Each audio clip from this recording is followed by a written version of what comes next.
Wait. What's happening? We need to pump out our fuel because our tank is probably leaking. If we remove the tank, we'll be able to see if it's corroded. We've already pushed back our launch date by a week. I feel like an old man. I think sanding does that too. Or is it 2 weeks now? Previously on Sailing Soulianis. Very diesel smelly. Yeah, it smells a lot like diesel. We had discovered a small amount of diesel on our cabin sole, which we had yet to figure out where it was coming from. After stripping off all of our bottom paint, we applied copper coat anti-fouling, which actually needs to be sanded after application to expose the copper to the water. Yeah, we're just about done sanding the entire hull, but we ran out of sanding discs, so we need to get some more of those. So now we're just on to starting over again where the jack stands are. Hopefully that's only 3 more days of work. You would have thought 100 sanding discs would have been enough. Yeah, that would have been awesome. Would have meant less sanding. Now I've taken most of the blue off the entire hull. I have 1 jack stand left, and then I have to sand to get homogeneous white gel coat.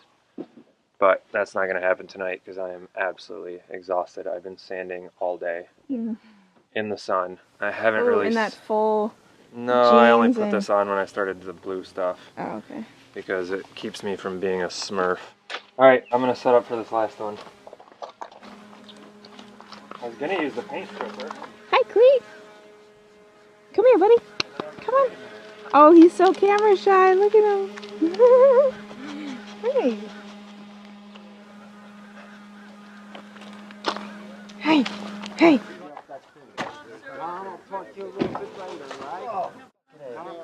Are you okay? Yeah. I'm just tired. I tripped over the jack stand. I feel like an old man. I think sanding does that too. Last blue square. Anyhow, long story short, I did all these without putting a paint stripper on it. And it wasn't too bad. Really? With a super dull scraper too. It's because we started with a hard edge.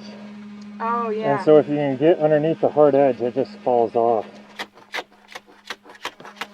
Bonito! Alright, well, I'm gonna go put all the groceries away. What do you want for dinner? Anything.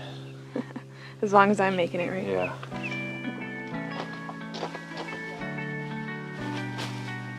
Okay, send it up.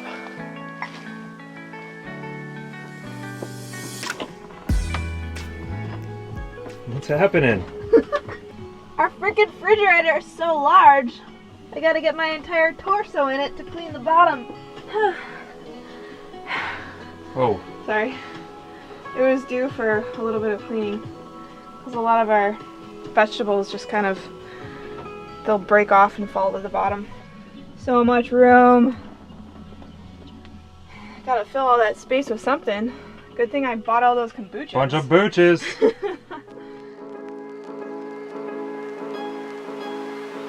So when we got back to the boat in November, after we left her for the summer, we came down below into the companionway and smelled diesel. Very diesel smelly. Yeah, it smells a lot like diesel. We noticed that underneath the chart table, kitty corner to the fuel tank, we could see diesel on the cabin sole. Diesel bird. Really? But I was hoping the small Coca-Cola bottle that we had filled with diesel in the locker had leaked. Because when I found it, there was only like this much left in it.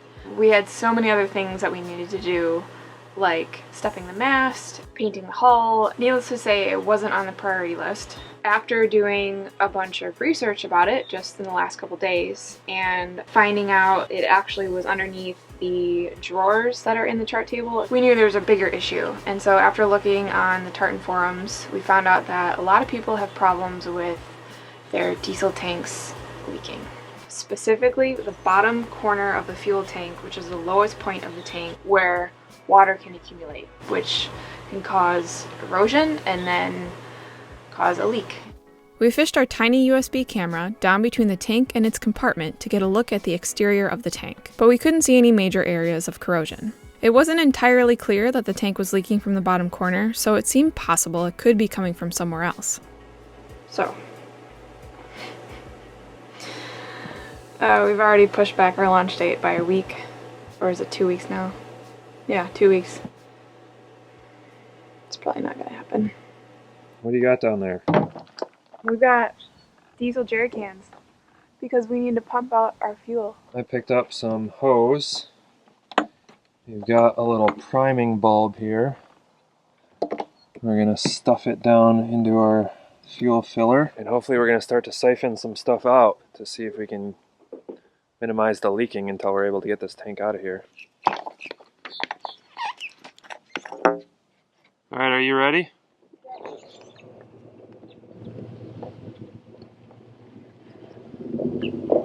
Okay, so I've hit a dead end here.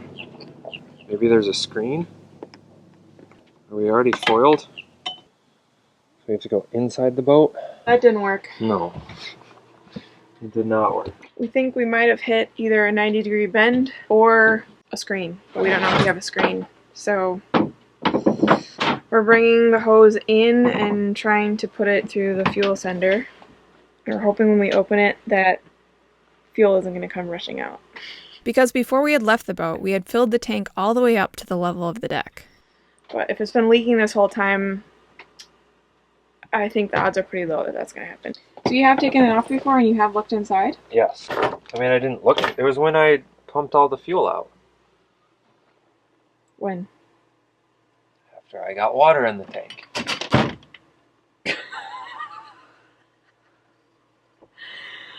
Oh, way back. When we got water in our fuel tank, which caused our engine to stop on the Illinois River.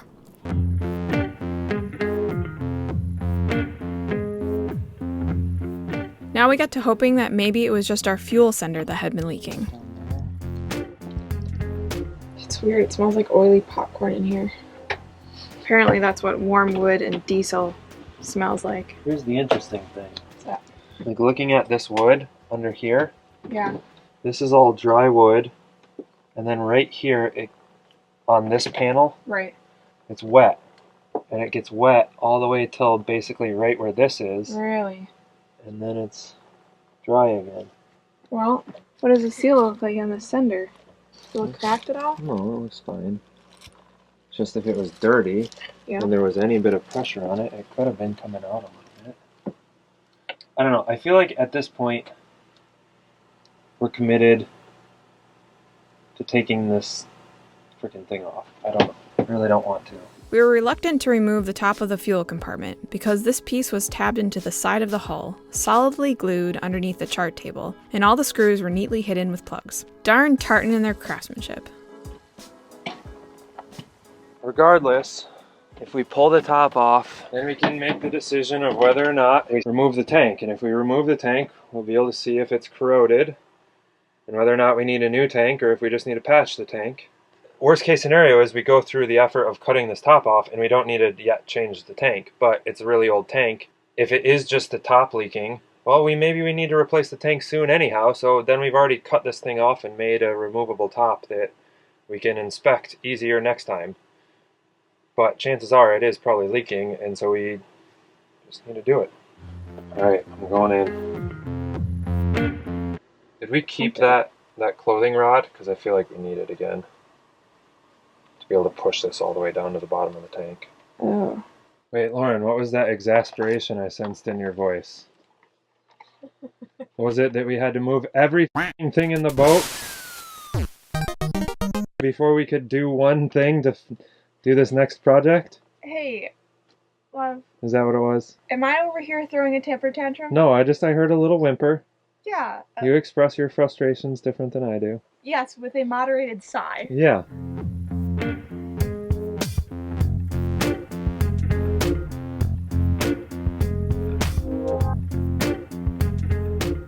Does it keep losing pressure? Yeah. Oh gosh. Just needs to get over the hump, right? Yeah. Come on. Okay, here it goes. Oh no. No. Oh no. Is it going? Yeah, it's going. It looks pretty clean. Yeah. There's no like growth. Yeah. Let's see.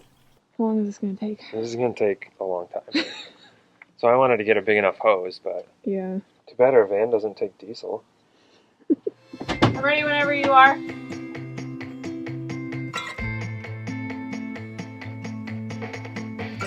That was pretty slick.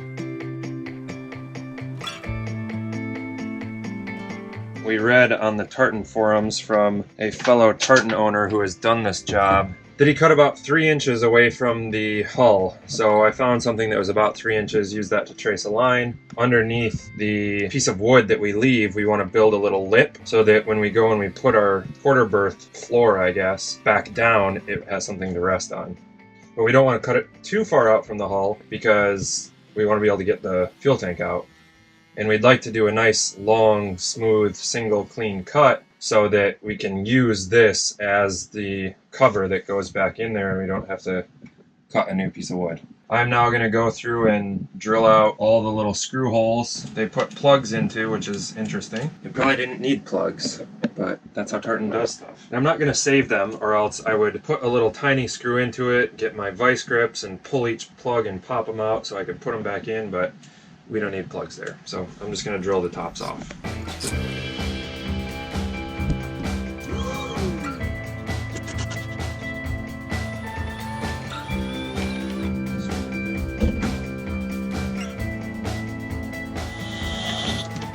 There's a screw there, definitely. I don't think there was a friggin' screw there. When it comes to boat projects, nothing ever turns out to be very straightforward. And removing this lid was no different. Sometimes what looked like a plug had no screw underneath, and other times they had been covered so well by paint they were nearly impossible to find. There's a couple of screws here that we missed along this edge.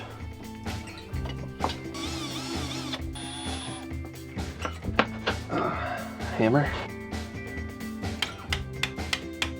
Oh, it's really stuck back there. Is it happening? So the only place that we're not free, I think, is right here. Oh god. What? It's coming out, but it's also gonna pinch those Cables? Yeah. I'm gonna crawl back into the hole. Do you want me to go over there? Yeah. Would you? Sure. Because my right foot is asleep. Actually, my whole right leg is asleep. Look at how graceful you can climb in there. So what I want to try and do is pick this up. Yeah. And then slide it this way a little. Okay, but we're stuck over there still. Well, I think that'll break it free. Okay. So, you ready? No, we're definitely stuck over there. So, is there just a screw that I've missed? There's gotta be somewhere. There it is. I see it. I see it, bird. We're gonna be home free.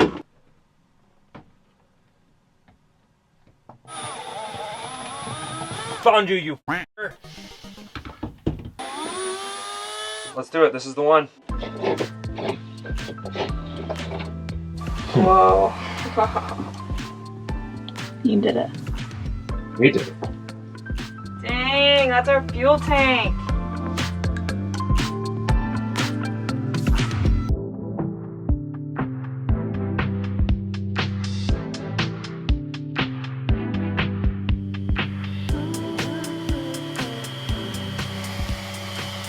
How come you're a marshmallow man again?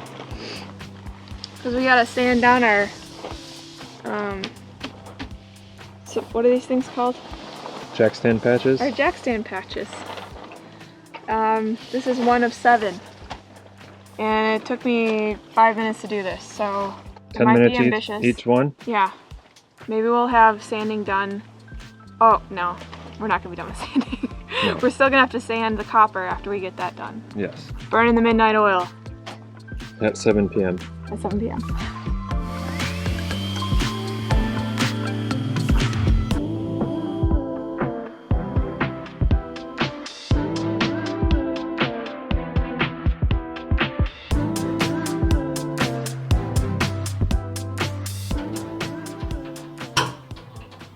So, here's the things I don't know about. I don't know how bendy this copper is. I think it's pretty bendy, but it's definitely going to get in the way. I also don't know how much these cables are going to get in the way, but what I want to do first is just see if we can move this damn thing. Right. If we can move it, then we know we're kind of home free and we can figure it out. If we can't move it, Can't move it, then figure that out. that's going to be a cluster. That's not fucking moving at all. I don't know.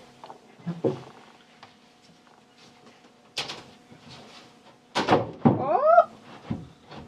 Hey, look at that.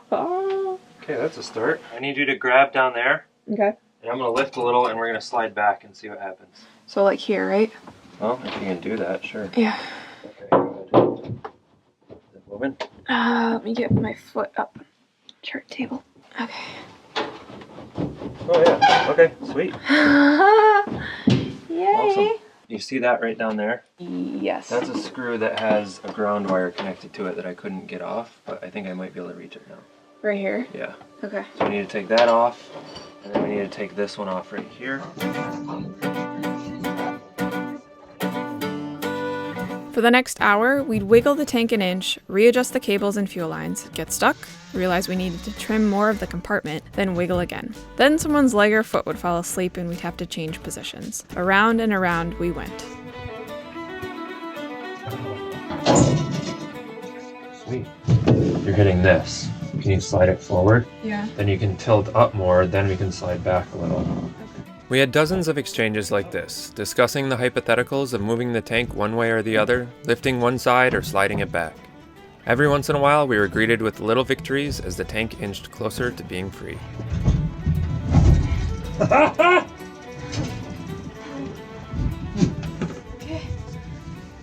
Okay. Okay, now go backwards a little. Whoa, look at that. Okay. It needs to go back towards me, right? Yeah, you're gonna have to tilt it up a little higher. As far as I got. Can we tilt it? Yeah. You want to tilt it this way? It's so close. Set back corner now, right? Yeah. Alright. Cut in the back corner more. There's the last cut. Here's coming out.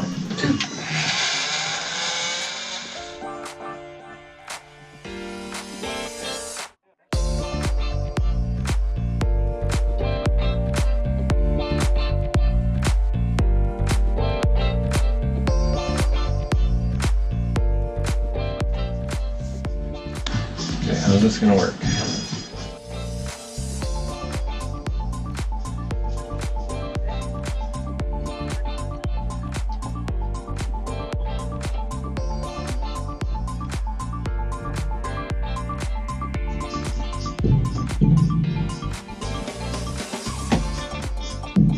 Oh my god! What fucking geniuses! Holy that was so close! The tank had a half inch to spare going through the companionway, and we have found these tight tolerances repeatedly. We are blown away by how well everything on this boat is designed to fit just perfectly. Wow. A fuel tank used to be in there. Oh. Dang. This was the issue right here. A little bit of fuel. Oh yeah, look Down at in the that. I don't really like taking things apart that I don't know how to put back together. And I took out a chunk of each thumb. It's like a spaceship. Wow.